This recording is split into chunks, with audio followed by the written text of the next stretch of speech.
Hello બધાને, જય માતાજી, જય શ્રી કૃષ્ણ। આપણે આજે બનાવ છે ચોલા ચણ્યા। જો આપણે એના માટે લઈ લીધી છે ટમેટાની પ્યોર, પછી આ છે આપણે ડુંગળીની, આ છે તલ, આ છે સૂકા મસાલા, અહીં તેલ ગરમ થવા મૂકી દીધું છે।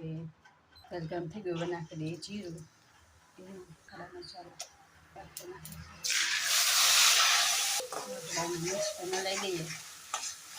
તેલ છૂટું પડે ને ત્યાં સુધી ડુંગળી પાકવા છૂટું પડવા માંડ્યું છે। હવે આપણે નાખવાનું છે ટમેટાની પ્યોર,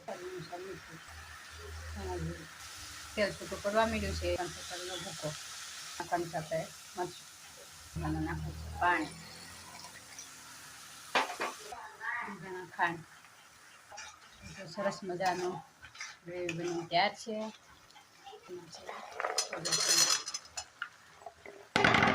સ્વાદ અનુસાર ગરમ મસાલો। જો તૈયાર છે આપણા છોલા ચણા। મારા વિડીયોમાં નવા હોય તો લાઈક કરજો, શેર કરજો અને સબસ્ક્રાઈબ કરવાનું ભૂલતા